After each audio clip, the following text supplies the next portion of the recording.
नमस्कार, आप देख रहे हैं न्यूज एक्सप्रेस। मैं हूं आपके साथ शबनम। हाल ही में उत्तर प्रदेश में पुलिस भर्ती प्रक्रिया संपन्न हुई है, जिसको लेकर मायावती भड़क गई हैं। मायावती ने सीधे तौर पर योगी आदित्यनाथ सरकार पर सवाल खड़े कर दिए हैं और इस प्रक्रिया को लेकर कहा है कि योगी सरकार कुछ ज्यादा ही प्रचार प्रसार करने में जुटी हुई है। हालांकि ये जो प्रक्रिया है वो नियम कानून के तहत चलती रहती है, हर सरकार में चलती है, लेकिन योगी सरकार हर छोटी बड़ी चीज को प्रचार कर अपने फेवर में दिखाने की ऐसे कोशिश करती है कि सरकार न जाने कितना बड़ी उपलब्धि लोगों के लिए कर रही हो। ऐसे में मायावती की तरफ से बकायदा पोस्ट जारी किया गया। योगी सरकार पर तंज कसते हुए क्या कुछ लिखा मायावती ने, वो आपको बताते हैं। पोस्ट में उन्होंने सीधे सरकार पर हमला बोलते हुए लिखा है, यूपी में अभी हाल ही में हुई सिपाही भर्ती को लेकर ऐसा प्रचारित किया गया जैसे ये कोई नई बात हो, जबकि पुलिस में ऐसी भर्ती रूटीन कार्य है ताकि बैकलॉग की बुराई पुलिस विभाग में भी ना आए। किंतु इस भर्ती में सर्व समाज को सही हक मिला या नहीं, वे उनकी ट्रेनिंग का क्या, यही आम चिंता। जबकि बीएसपी की मेरी सरकार में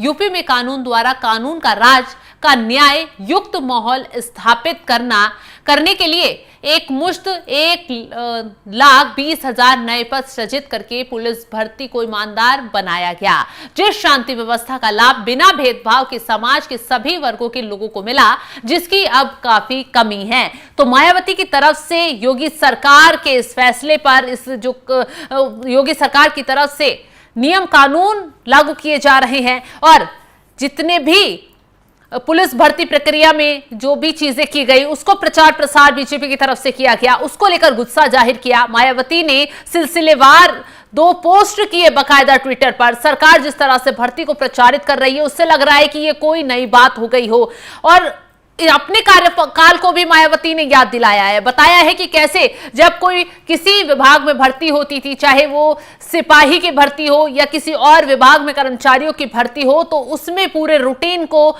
तरीके से किया जाता था। कानून का राज, कानून के नियम और ट्रेनिंग सब कुछ अच्छे से होती थी, पारदर्शी तरीके से होती थी। लेकिन अब जो है चीजों में क्या कुछ चल रहा है, ये चिंता का विषय बना हुआ है। मायावती की तरफ से अपने कार्यकाल को याद दिलाकर योगी आदित्यनाथ की सरकार पर तंज कसा गया और साफ साफ लिखा गया, बीएसपी की मेरी सरकार में यूपी में कानून व्यवस्था, कानून का राज रहा है, लेकिन अब जो है भेदभाव के साथ काम किया जा रहा है, सभी वर्गों को समान चीजें नहीं मिल पा रही हैं। ये आरोप और ये सवाल उठाए गए हैं मायावती की तरफ से। इसके साथ ही यूपी की कानून व्यवस्था पर भी मायावती की तरफ से सवाल उठाए गए हैं। हालांकि मायावती जो है समय समय पर योगी सरकार पर सवाल उठाती रही हैं। हाल ही में उन्होंने जब यूपी में बुलडोजर नीति लागू हुई थी और बुलडोजर नीति के तहत बदमाशों पर कार्रवाई की जा रही थी, उनके अवैध साम्राज्य को ढहाया जा रहा था, उसको लेकर भी सवाल उठाए। मुसलमानों पर जिस तरीके से अवैध मस्जिद मदरसों पर कार्रवाई की गई और जहां पर भी दंगे हुए, उसको लेकर भी वो सरकार को घेरती नजर आई और कानून व्यवस्था पर सवाल उठाती हुई नजर आई। और एक बार फिर उन्होंने अब पुलिस विभाग में भर्तियों को लेकर योगी सरकार को घेरने की कोशिश की और कहा कि बिना भेदभाव के काम हो और सरकार में पारदर्शी तरीके से काम हो तो तब प्रचार ठीक भी है। लेकिन सरकार जो रूटीन कार्य है उसको प्रचारित कर अपनी वाहवाही हर विभाग में लूटने का काम कर रही है। फिलहाल जिस तरीके से मायावती ने सामने आकर योगी आदित्यनाथ को सीधे तौर पर चुनौती दी, अपने कार्यकाल को याद दिलाकर जो तंज कसा है, उसको लेकर आपका क्या है कहना, कमेंट कर अपनी राय जरूर बताएं और तमाम खबरों की अपडेट के लिए आप हमारे साथ जुड़े रहें। नमस्कार।